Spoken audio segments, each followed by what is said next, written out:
let's talk about Sami Steigmann. So, first of all, what conference are you at today? This is a conference about how do we deal with the Jews in diaspora, okay, in the future. So we're talking about the past. We have many people on the panel, Q&A. It's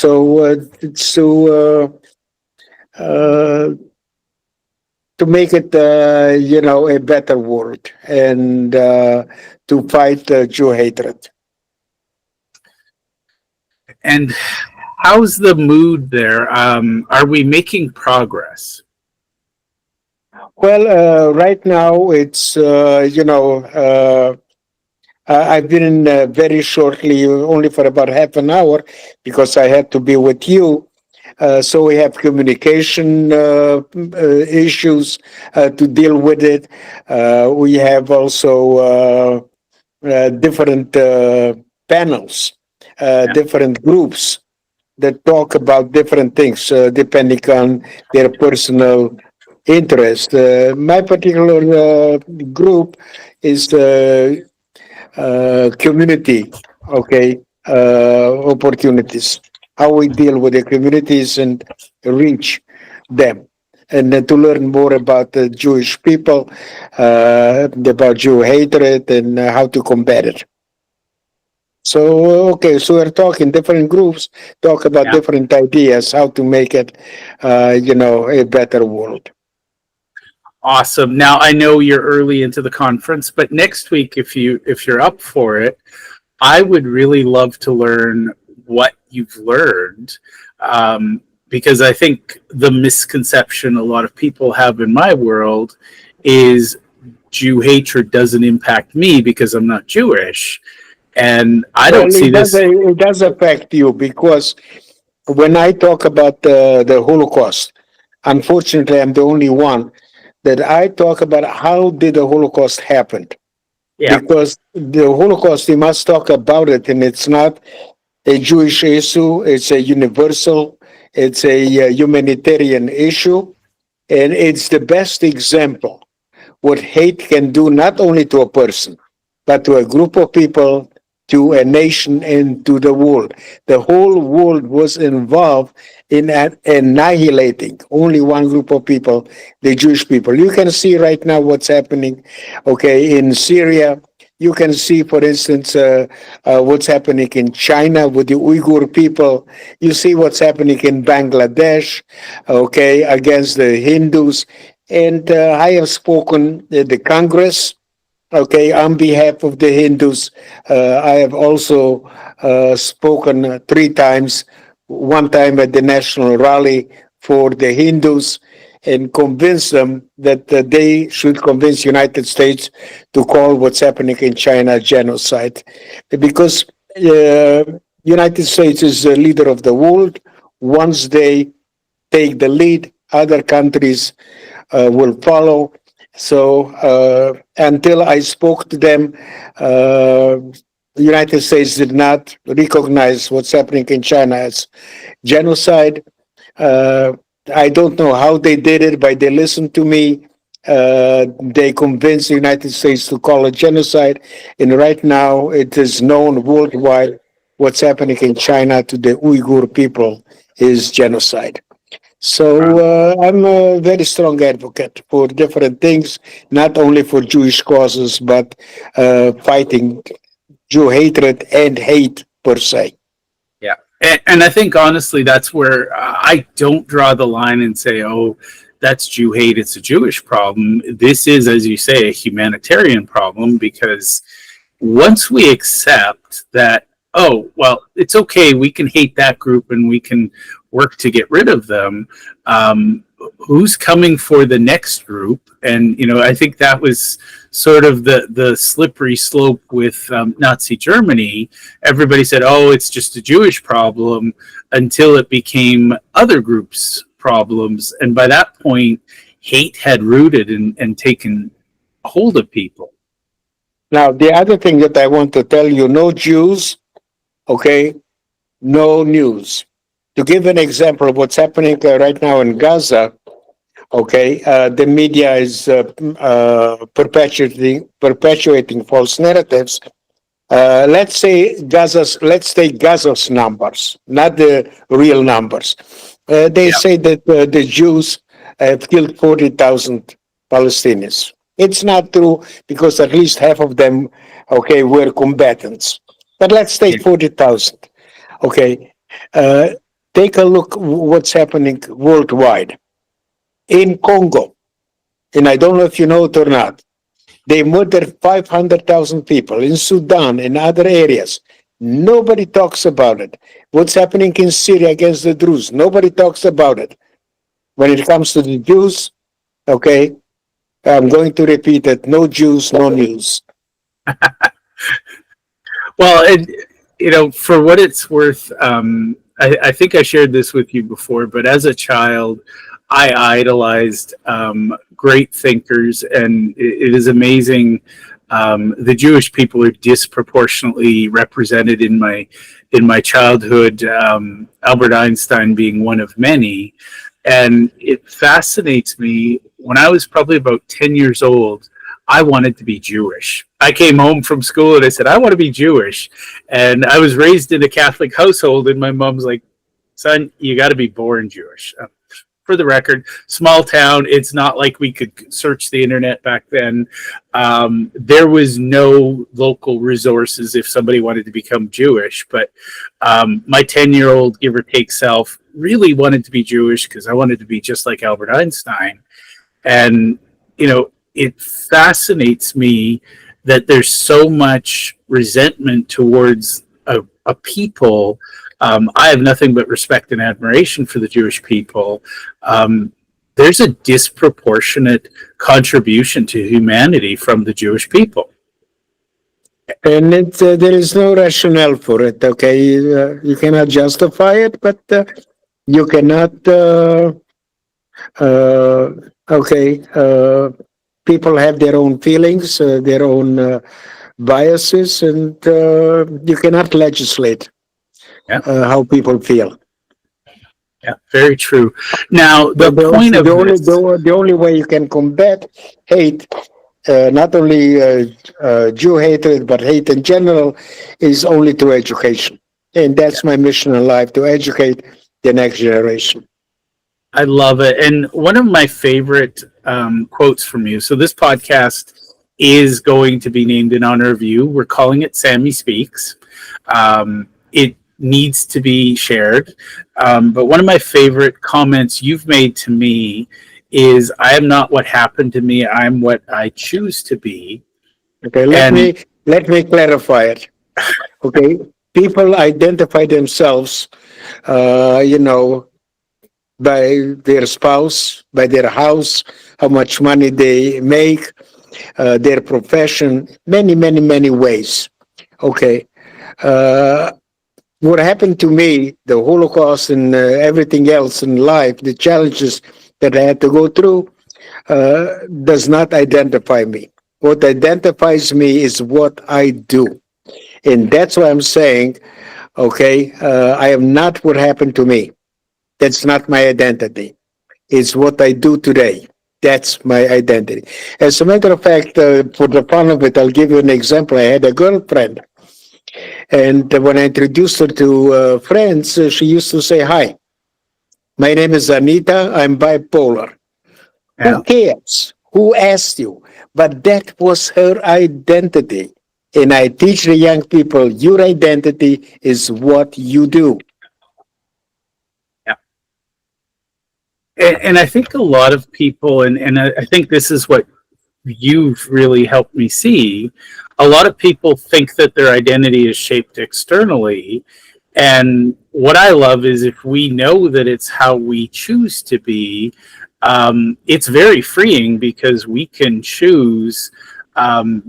Between you and me, I really can't relate to people who choose hate, because Right. love is such a better place to be, and it's a better lens to see the world. Let me also explain what you just said. I want everybody to remember to be victimized is universal. Okay? To be a victim, that is optional. Nobody can make you a victim. The only one that can do it is just yourself. And I think it was, I was shocked. I didn't know that Viktor Frankl was a psychiatrist, but the way he came through and his work on identity, it's fascinating because he went through the Holocaust, and we'll talk about more about your childhood and you being born into the concentration camps. No, You labor went camp. I was labor. sorry, I was in a labor camp. Okay, thank you, and feel free to fill me in on vocabulary, because I think if we're going to put this in front of kids, we want to make sure they understand. Right. Um, you went through some things that could have given you every reason to be bitter and angry and hate humanity, and yet I've only known you as this being of intense love and passion for educating others. And yet now today we see people on the news, they're flipping out because their Starbucks took 10 minutes instead of 9, and it's like, you don't know hardship, people. It's again, choices, right? Right. I don't know about you, Sami, but I choose to not be victimized by angry baristas. But it is fascinating that we're in this world where people think that's the greatest problem is, Walmart didn't deliver my groceries. There's too long a lineup at the coffee shop. We've got a very mixed set of priorities. Okay. Well, that's what it is. It is what it is. So we have to change the negativity into something positive. And I love, I think you and I have both come at it from this path. It is, in fact, a choice. Now, some people, the choice is made for them. I've met some people who've been through so much trauma that they can't continue to hold on to the anger anymore. They literally have too much to carry. Let's talk about you, and we're going to focus on the latter part of the last few years, because I'm just so excited to share this with other people and get you out there. So I'm going to put a shameless plug for Sami in here. Sami loves speaking to our youth and educating. We're going to talk about that from your perspective. But how did you become a motivational speaker, and what has that meant for you and for your young, I'm going to call them fans, that's the only word I can think of. Well, I never thought of myself as a motivational speaker. But my father used to say, if 100 people tell you that you're crazy, you're crazy. And seniors, I spoke at a school in Martha's Vineyard in Massachusetts for several years in a row. And the seniors went to the teacher and told the teacher that I was better than the motivational speaker that the school hired. So I said, you know something, if they call me motivational speaker, I am one. So when I say whatever I put in my business card, it's not because I thought of myself that way. It's because other people told me. Like, for instance, they told me I'm an educator. And I was in Atlanta, I think about 3 years ago, maybe more, maybe 5. And I was the keynote speaker talking to teachers. And I know that a lot of people are, lumping together teacher and educator. And I wanted to know what is the difference between the two of them. And I found out that there is a huge difference. A teacher that instructs, a teacher that's his or her profession. An educator, on the other hand, that is somebody's mission. Okay, and people called me that I'm an educator. I like the distinction, and that's why I call myself I'm an educator. I never was a teacher. I never taught students. So, but it's an interesting distinction, and people have a tendency to lump two different things that are not the same and to lump them together. Yeah. And honestly, I'm very much a fan of precision in language because words matter. Now, I remember the first time you and I met, you shared a story about your first in classroom experience. And I think, it is amazing for me. And me being me, I asked really strange questions like, what's your presentation like? And I loved when you explained to me that it's more a student-led conversation than it is, it's not your, you know, 15-minute TED talk where you here's my bullet points and everybody's going to sit and listen. I love and I wish more educators and quite frankly I wish some teachers would do this, involving the students in their learning journey. The other thing is that, for instance, when I'm talking about motivational speaker, the professional ones, they speak from the academic viewpoint. In my particular case, when I use a cliche, and all of us use cliches, when I use a cliche, I will give a personal example or I will explain what it means to me. So there is a difference between the professional ones and the way I use motivational speaker. Well, and it's funny because as a youth, I was subjected to. I'm going to use the term very loosely. We, brought in motivational speakers, and it was just a bunch of random buzzwords and catchphrases. And one guy I remember, he sat next to me. I was 16ish, and he reeked of stale coffee and cigarettes, and I could literally hear him pumping himself up to go on stage. I'm like, dude, I don't think you belong here. No offense, go get a different career because you just like, I feel like he slept in his car in the parking lot overnight. And again, I'm not judging him, but I did see the irony that he was there to inspire us and he wasn't inspired. And I'm getting somewhere with that point. The first minute I met you, I knew you and I were going to be friends, and it's been a couple of years, but you're never far from my thoughts, and to me that is inspiring. This podcast was born out of the question: how do I get more people to meet my friend Sami and bring him in? So let's talk about from an educator's perspective, a teacher's perspective.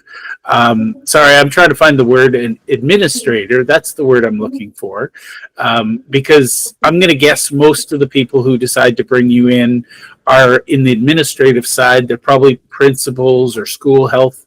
How does somebody decide to bring you in, and what does that look like? Well, number one, it's amazing where I am today because I don't promote myself.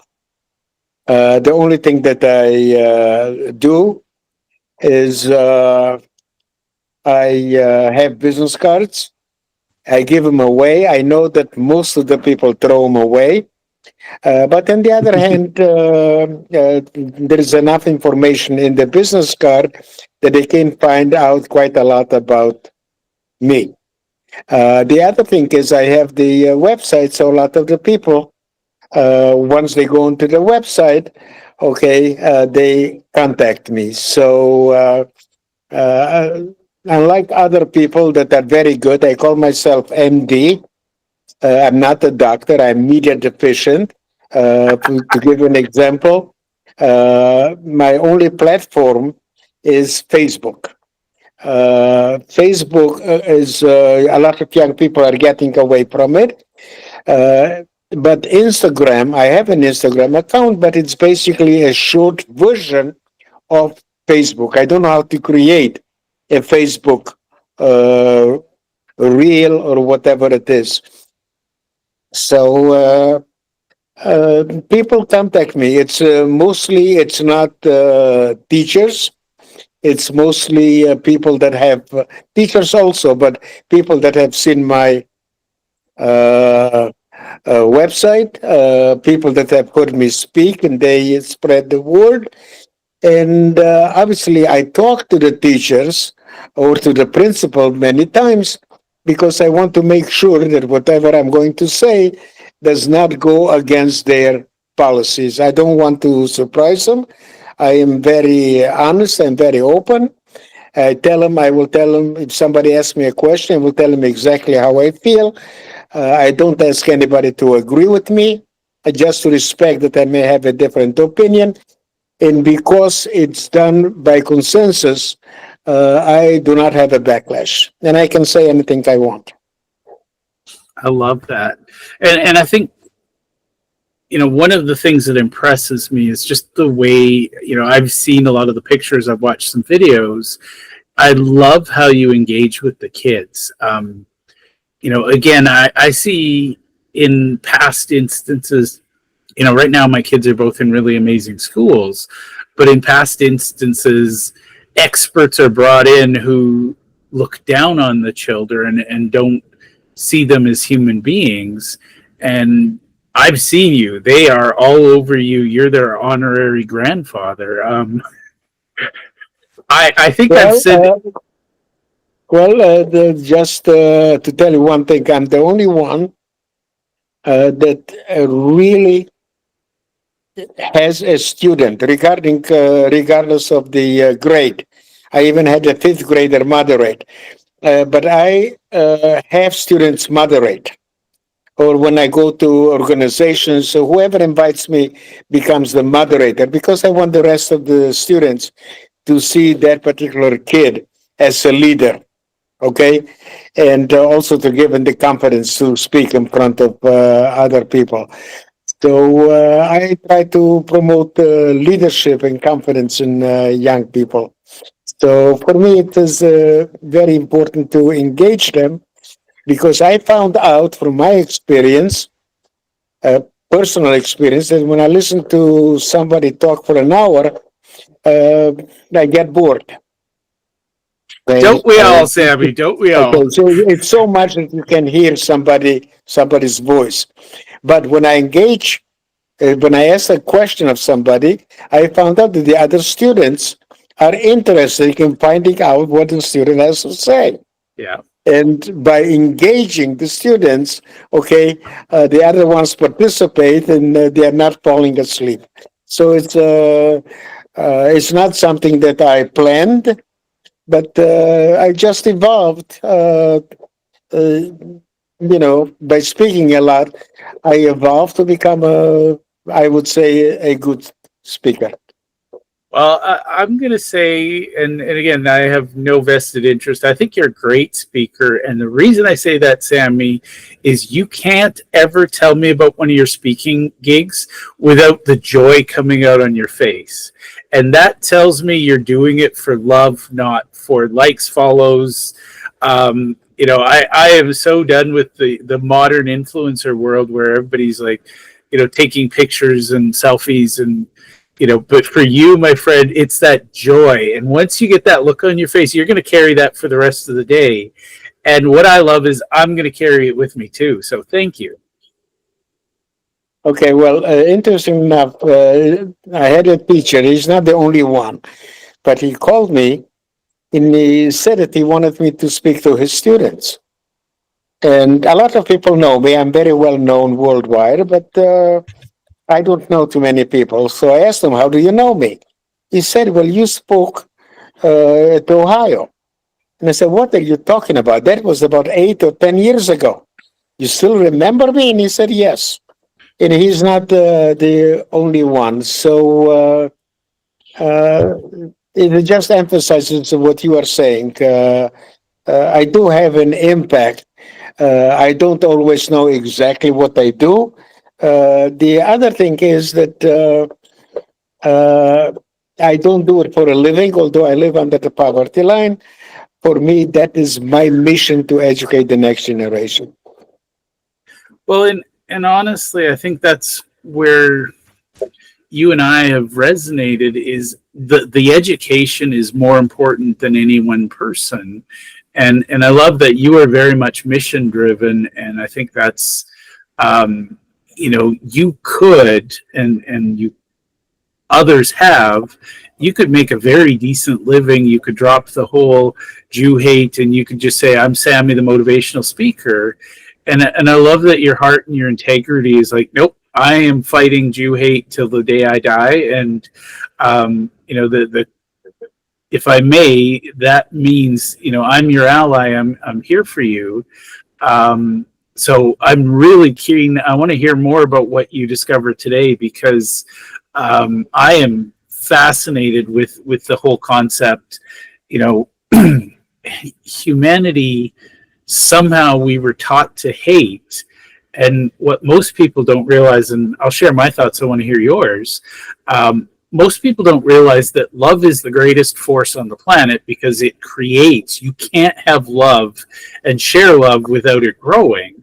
Whereas what people don't realize, and this is just, it's such an amazing paradox, hate consumes the container that carries it. You can't have hate. Hate destroys everything around you, and it destroys the person who carries it, as well as the object of the hate. It is such a ridiculously useless emotion in my world. But hate is also a unifying force. Okay, very powerful one. We have to understand that.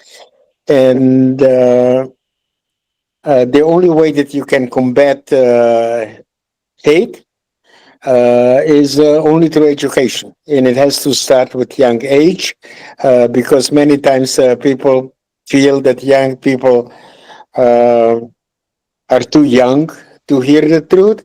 And that's my opinion, it's the wrong approach because by the time they come to an age that supposedly a lot of people feel that it's appropriate to talk to them about the Holocaust or other atrocities, by that time they have already been indoctrinated. And by that time it's too late.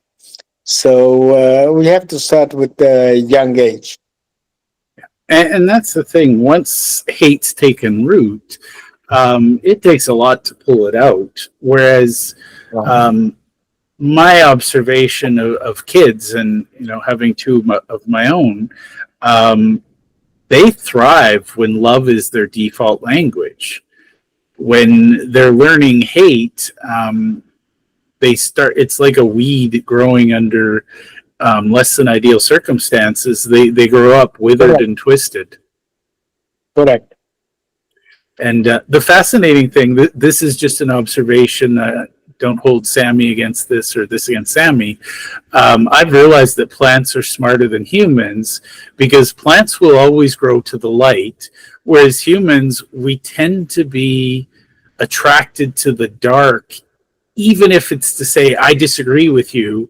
But it becomes unproductive when we start to fight over, is your hate better than my hate? It just doesn't create any value for humanity. I don't know about Canada, but here in the United States, one thing that I'm very unhappy is that people, even in government, have forgotten how to disagree in a civil way, and everything is confrontational. And by using confrontation, okay, nothing can be solved.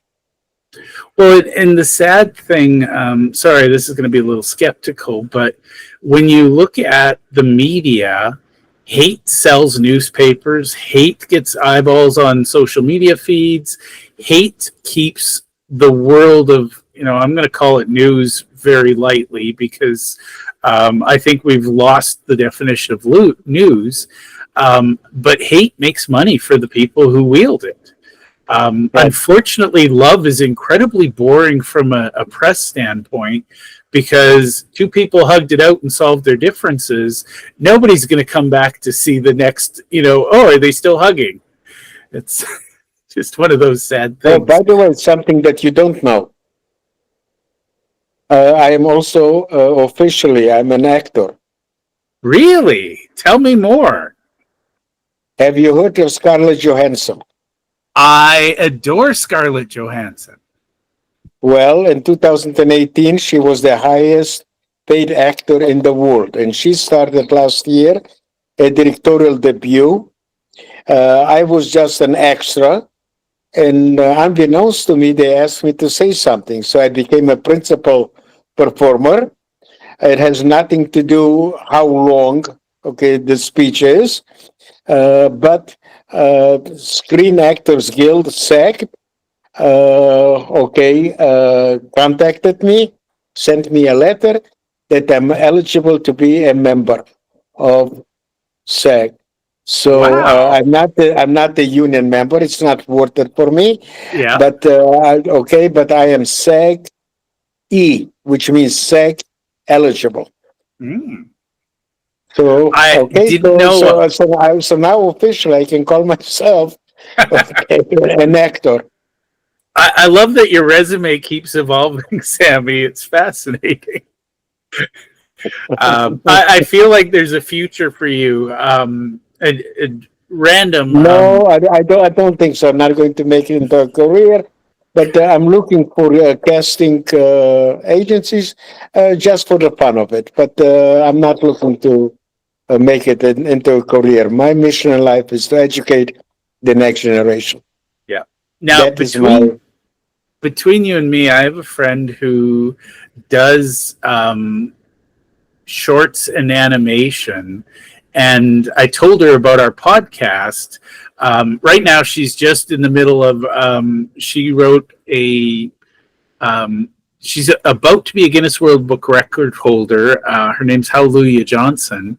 And she recorded and created an entire feature length. I don't know how long it is exactly. It's a series. It's about Black history and trying to explore some of the issues in that. But she did it all on an iPhone. And when I okay. told her about you, I got her hooked. She wants to do a version of the Jewish history, and this woman is off the charts talented. I feel like she'd be an amazing ally for you. Okay. Her and I were connected from a different life, clearly, just like you and I were. But when I met her, I was like, you and Sammy are going to be best friends fast. Okay. I am game. I am game. So now that I know you're an actor and all, I can tell her that. It's funny. Well, I don't. I have an official letter from SAG. Yeah. So If you don't mind, for the I'm record, eligible to be a member of the union. So obviously, I do not exaggerate when I say that I'm an actor. Unemployed, nevertheless. so you are an actor. Yes. That's almost the cliche of it. For the record, and if you want to share, great. If you don't want to share, that's great too. How old are you, Sammy? 85. 85, and you just started a new career as an actor. I love that. Now, we're going to get serious on this show, I promise. So, one of the strange things the universe has brought to me is I don't know what I'm doing, what I'm saying, but suddenly my other podcast is very popular in Israel. And you're going to love this, Sammy. Somebody actually said to me, I didn't know you're not Jewish. And they said it like it was an accusation, like I was hiding something. And I'm like, I'm pretty open that I am born and raised Catholic. I'm lapsed, but I am very spiritual, and I firmly believe in humanity and everybody's right to exist in peace. But I'm hoping that my people in Israel are going to want to get to know you and promote you. It's scary, but I've talked to a few, and there's actually, I have a friend who has a 13-year-old daughter. She doesn't know anything about the Holocaust. as a Jewish girl living in Israel, I feel like somehow we as a world, as a globe, have done a disservice to the youth. Well, that's what my role is, what my mission is. And for the administrators of schools, you donate your time, you come in and you speak for free.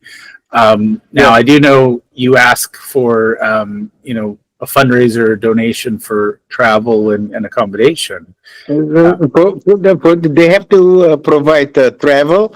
If somebody can host me, then they don't have to pay for the hotel. And I hope that someday you'll invite me to Canada to speak at a school of your kids. I am working on it hard, Sammy. I'm not kidding. I had somebody who said yes, and then she went on mat leave. And when she came back, she was like, I don't know what's going on. I got to get this other stuff going. I'm like, how dare you have a baby? How dare you bring life into the world when we're this close to getting my friend Sammy here? But I've forgiven her. She's an amazing woman. Okay, listen, things happen. Don't get upset. Okay, things will come at the right time. Yeah, when you're meant to come to visit me, you will. And it's amazing because my kids go to two different schools now, and I'd love to get you into both of them. There's also, I live not far from a couple of fairly large synagogues. I'd love to get you in to speak to the children of those. By the way, how old are your kids? 12 and 16. Okay, at 12, that is what grade? Sixth grade? He's about to go into grade 8, believe it or not. He's a late year baby like you, so he's a little young for his grades, but he made the cutoff, so he's going into grade 8 this year. Okay, very good. And for what it's worth, I can't wait to greet you. You will be picked up at the airport like royalty, and it's literally your family coming to visit. So, by the way, Jeff, in about 10 minutes for this particular session, okay, we'll have to cut it short. But next week, I can stay as long as you want. Awesome. Well, I'll wrap it in about 5 minutes so that you've got some time, because I know how conferences are. Everything's rushing in at some point. Right. But I do love and appreciate that you're at a major conference and you popped out to spend some time with me. That is true love and respect, and I want you to know it's deeply reciprocated. So, thank you, sir. Thank you. Now, let's talk about one of our favorite mutual conversations. For everybody's benefit, I met you through the lovely Esther Deutsch. How has knowing Esther impacted you as a starving actor / motivational speaker, educator? Well, she has her own business right now. I think it's going very well. And she is my honorary granddaughter. I love it. And she has been my honorary granddaughter for a very long time, probably the first one. I would suspect you've been adopted by many because you are just amazing yes. human. Yes. And full disclosure, I adopted Esther. I think I'm her honorary weird uncle, but I haven't quite figured out. We don't worry about labels. She's just one of those old souls with a huge heart. Yes.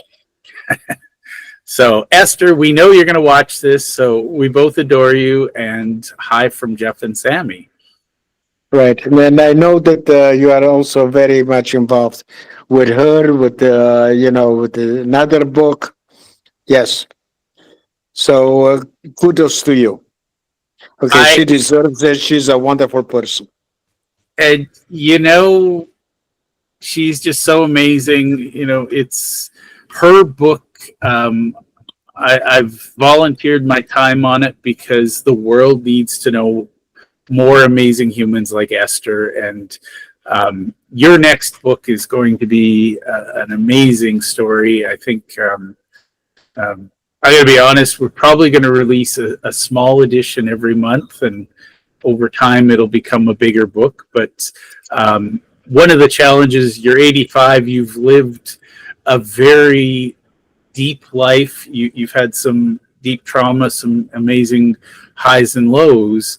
I'm going to spend all the time I can making your story do justice to your life, because you are, you're up there with Einstein as one of my heroes. So I thank you for whenever. Yeah. By the way, for the I'll listeners, just make a small correction.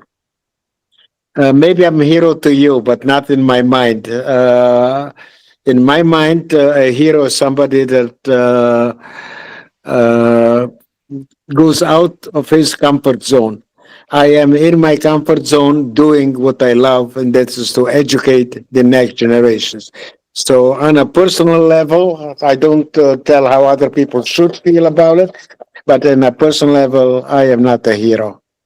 I'm well, just I doing will give you a label of role model then, because you do inspire others by being, that. you.